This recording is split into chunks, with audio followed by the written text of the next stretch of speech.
Hi guys! Another video na naman tayo, no? At syempre, kakain ako at magluluto ng tanghalian. At dahil nga ito yung time na dalawa lang kami dito ni Bianan, so nagluto ako ng dalawang manok lang. At sa aking mga boys naman is iba yung lulutuin ko para sa dinner nila. So ito yung time guys ha, na wala dito yung aking mag-ama. So kami lang ni Bianan. So magluluto lang din ako na para sa aming dalawa.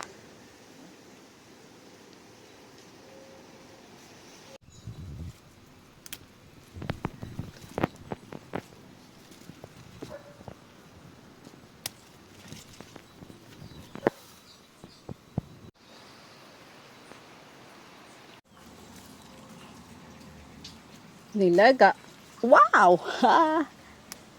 Ayan.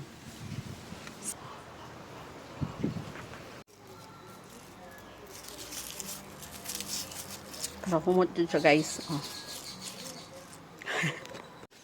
Dagan kayo siya sa babaw. Ay. Sayang. Lamig ba yan ni?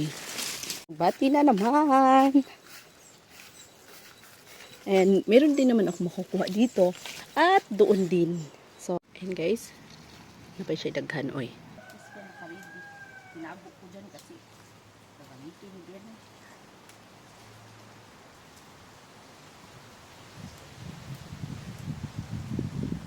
At ito na nga guys, nag-harvest na si Inday para po yan siya sa aking tanghalian. Alugbati po yan, adobong alugbati po ang gagawin ko niyan. Lami ba yan ni no? So dito pala, gustong gusto din yan ni Bianan ang adobong alugbati. Oh.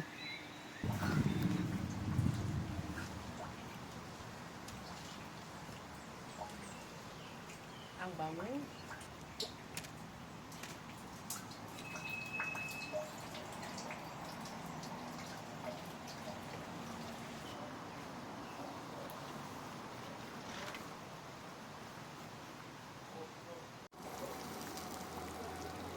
Alugbati. Ayan, nilagang sitaw. Ayan po yung aking ulam.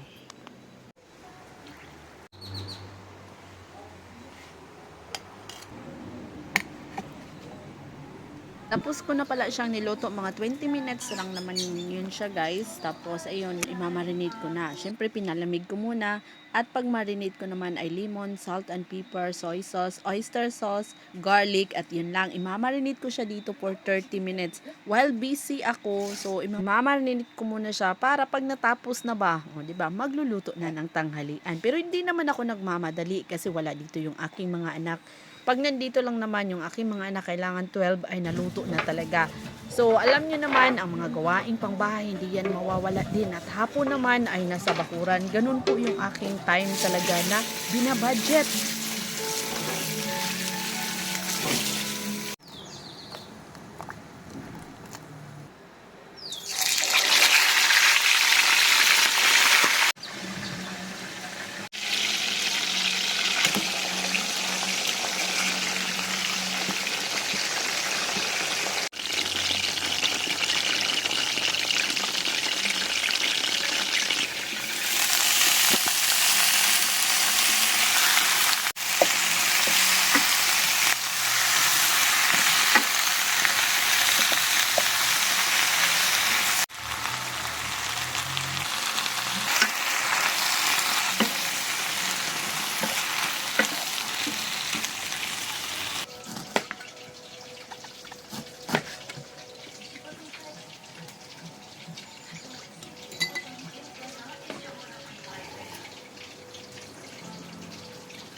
Muna to.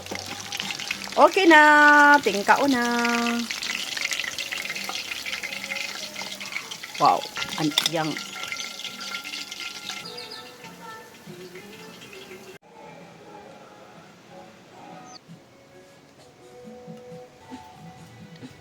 Dahil nga naluto na ang lahat at binigay ko na din yung party ni Bianan, kaya kain tayo guys, no? Meron ako ditong chicken, tapos yung adobong alugbati, nilagang sitaw, lami kayo ni siya with sausawan. Pero dito guys, malaki yung karne. Hindi na po ako ngayon kumakain ng maraming karne talaga. Kahit isang lang, isang sa paa ba. Okay na ko anak kana siya. Malaki yan. So kalahati lang yung makakain ko niyan guys. Hindi dahil gusto ko talaga ng healthy food, yun po talaga na sanay ako gusto ko isda at saka gulay lang talaga. Pero syempre, may karne kasi syempre magluluto din ako ng karne. Pero yan nga, kakain ako dito guys, pero malaki yung karne na party ko, kunti lang ang makakain ko. Pero gulay, mauubos ko talaga yung gulay na yan.